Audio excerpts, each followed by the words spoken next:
معزز سامعین کرام، اللہ سبحانہ و تعالی مو سر زما د کامل ایمان برخه نصیب کا او الہ العالمین مو سر زما د دنیا او د آخرت د رسوایی او د شرمندگی او د بے حیائی او د ذلت او د بدنامی نه په امن او امان کې وساته. معزز سامعین، ما ستاسو د وړاندې د الله پاک د منزل کلامنا سورة الفتح شپږویشتمه سپاره د دغې سورت آخري آیات مبارکه چې یو اوږد آیات دی د هغې تلاوت مې وکړه. په دغې آیات طیبه کې الله پاک سبحانه و تعالی د حضرات صحابه کرام رضوان الله علیهم اجمعین شان او مقام اوصاف و صفتونه بیان کړي دي او الله پاک تعریف کړي دي د صحابه رضوان الله علیهم اجمعین د عظمت او د شان اندازه تاسو دې نه لګوي. تقریباً صد پاسا شپږ سوه آیاتونو کې د صحابه کرامو فضائل، مناقب او دغه رنګې صفتونه الله پاک بیان کړي دي. دا ډېر پاک خلق د نبی کریم صلی الله علیه وسلم ملګرو او دا یو جماعت آقا نامدار جناب محمد رسول اللہ صلی اللہ علیہ وسلم 23 سال کی برابر کھڑے نے. د صحابہ کرام تعداد تقریباً علماء لکلے دے چیا 1,24,000 دی یا 1,44,000 دی. نو صحابہ کرام تا اللہ پاک یو لوی مقام ورکڑے. دغی موضوع باندې یو سو مختصر خبر تاسو ترس کول غواړم.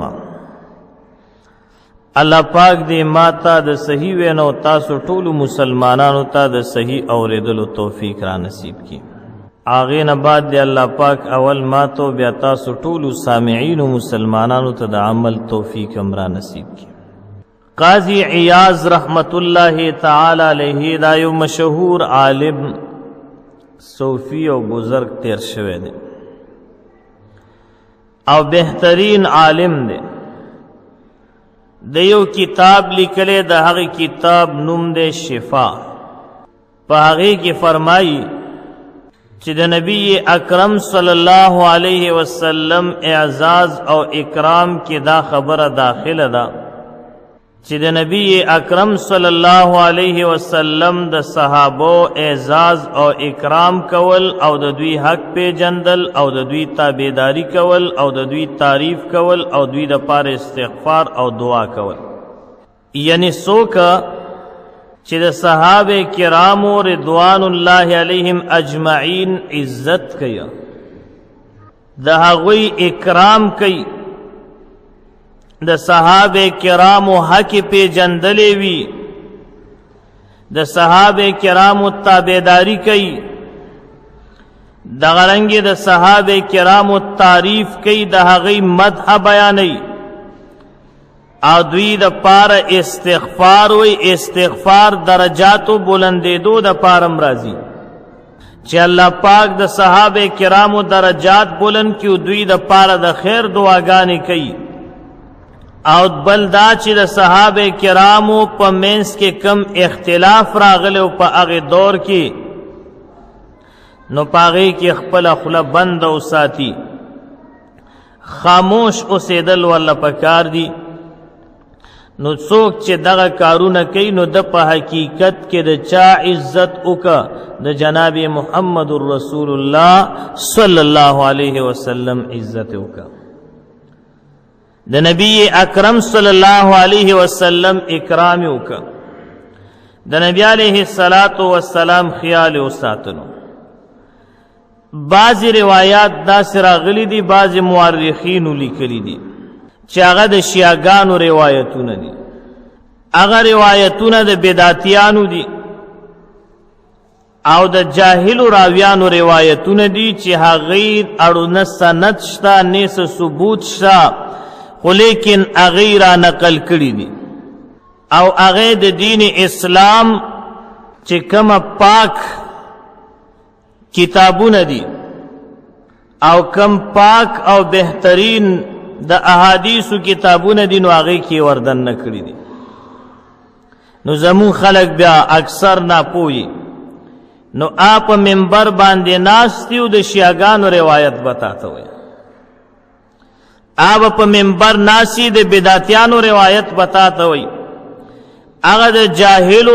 راویانو روایتونه برا نقل کوي نو یاد ساتي قاضی عیاض رحمه الله فرمایي چې تاسو به دغه روایتونو نه مخ اړوي دی له باړو ترجیح نه ورکوي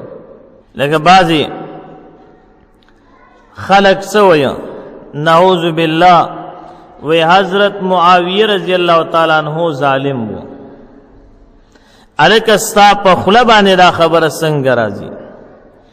بعضې هغه نام نهاد سنیان چې ځان ته سني وی خو لیکن انکار شیعاګانو د پاره کوي پټ دې مونږ او تاسو یې پیژنو نه زه خو یې پیژنم خو د عوام یې نه پیژني پوهې په خبره عوام یې نه پیژني مونږ یې پیژنو چې دا څومره اوبو کې نو هغه نام نهاد ځان ته به وی سني خو لیکن کار به کوي د شیعاګانو د پاره د هغوی د کتابونو نه به انشاءالله زه تاسو ته حواله جات پیش کم چې هغوی باقاعده په خپلو کتابونو کې لیکلي دي چې حضرت معاویه رضی الله تعالی عنه نعوذ بالله وی دا باغي و ظالم عام را پاسي ځان ته سني ویه موی سنیان خو صحابو پس خبره نه کوي صحابو پس چې کم کس خبره کوي هغه شیعه ورته مونږ وایو هغه ته مونږ رافضي وایو هغه ته مونږ ګمراه وایو هغه ته مونږ بېلارې او بېدینې وایو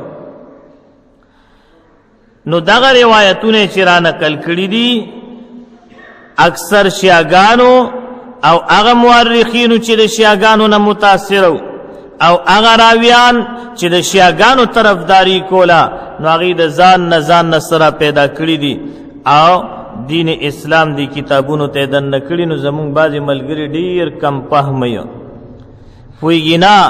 د هغه په وړاندې خو که چا دوه ټکي عربي وویله دی وی حدیث یې وویلو منځ کې د حدیث خپل اقسام دي په دې کې موضوعي حدیث هم شته موضوعي څه ته وایي د ځان نه جوړ شوي احادیث بیا نبی علیه الصلاة والسلام پسې ورته پلي دي حقیقت کې نبی علیه الصلاة والسلام هغسې نه دي ویلي دا خلکو وروسته د ځان نه جوړ کړي دي نو دا پیژندل پکار دي نو د دغې شیعاګانو روافظو بدعتیانو جاهلو راویانو روایتونو پسې به بلکل نه ځي او بل دا کار به کې قاضی عیاض رحمه الله فرمایي چې د صحابو په شان کې چرته خوله را کولو نه کې بې ادبي ونه کې غلطه خبره ونه کې کینې دنیا او آخرت به تباه و برباد شي دنیا نه به هم لاس ووینځي او آخرت نه به هم لاس ووینځي نو د صحابه کرامو مونږ او تاسو باندې لوی لوی احسانات دي د غره نه زیات ځکه دین اسلام مونږ او تاسو ته صحابه کرامو را رسولې دلته به زه تاسو ته یو نکته ووایم د قرآن اول اوریدونکي څوک دي جواب را کوئ څوک دي صحابه کرام څوک دي د قرآن اول یادون کی څوک دي صحابه کرام دي د قرآن اول طالبان څوک دي صحابه کرام دي د قرآن لیکون کی څوک دي صحابه کرام دي کاتبین وحی ورتوی 40 پورې د هغوی عددو یو پکې حضرت معاویه رضی الله تعالی عنہ قرآن به لیکلو د دین اړومبي یادون کې څوک دي صحابه کرام دي د دین او د قرآن د موقع گواهان څوک دي صحابه کرام خوري لګیو خوځوي څوک دي دا د صحابو ذکر دی لږ شوق او محبت سره کوي ښا د دین اړومبي یادون کې څوک دي صحابه کرام په دین باندې اړومبي عمل کوونکي څوک دي صحابه کرام د دین اسلام د قرآن او د احادیثو د موقع گواهان څوک دي؟ صحابه کرام دي. دا کم خلق چې صحابو پس خبرې کوي اکه هر لباده کې دی او په هر جامه کې دی علل اعلان دی ووري نوم اخستو ته ضرورت نشته، تاسو هم پیژنې مونږ هم پیژنو. دا کم خلق چې صحابو پس خبرې کوي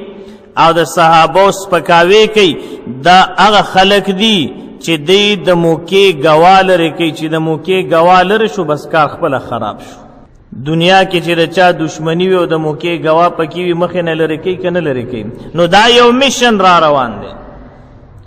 او ډیر د پخوا نه را روان دی. دا هغه ټیم نه دا میشن را روان دی چې خلق په صحابو باندې بدګمان شي. نو د موقع ګواه دی چې د منځ نه لري که نو قرآن کې به بیا شک پیدا کیږي که نه. الله خو ذالک الکتاب لا ریب فیه دا مونږ ته چا را رسولی دا قرآن؟ صحابه کرامو نه دی را رسولی. سن 35 هجری کې د دنیا هر ګوټ ته دین اسلام ورسېده. د حضرت عثمان غنی رضی الله تعالی عنہ زمانه وه او بیا څوارلس صحابه کرام ستا دلته کې هغه شهیدان شوي دي او اصحاب بابا ورته وایي چې غرمټۍ علاقه کې 14 صحابه کرام هلته پراته دي. مشر حضرت سنان ابن سلمہ رضی الله تعالی عنہ دی. دا څه دپاره راغلو؟ پټي کرله تجارت له راغلو، پیسې ګټلې، پېښور کې پیسې ډېرې وې. څه دپاره راغلو؟ موتات دین اسلام را رسولی دی. زمو ستا دپاره د بیت الله شریف مونځ چې یو په 1 لاک دی قربانې که خوراله، د مسجد نبوي مونځ چې یو په 50,000 د هغې قربان که وراله مونږ ته موتات دین اسلام را ورسو.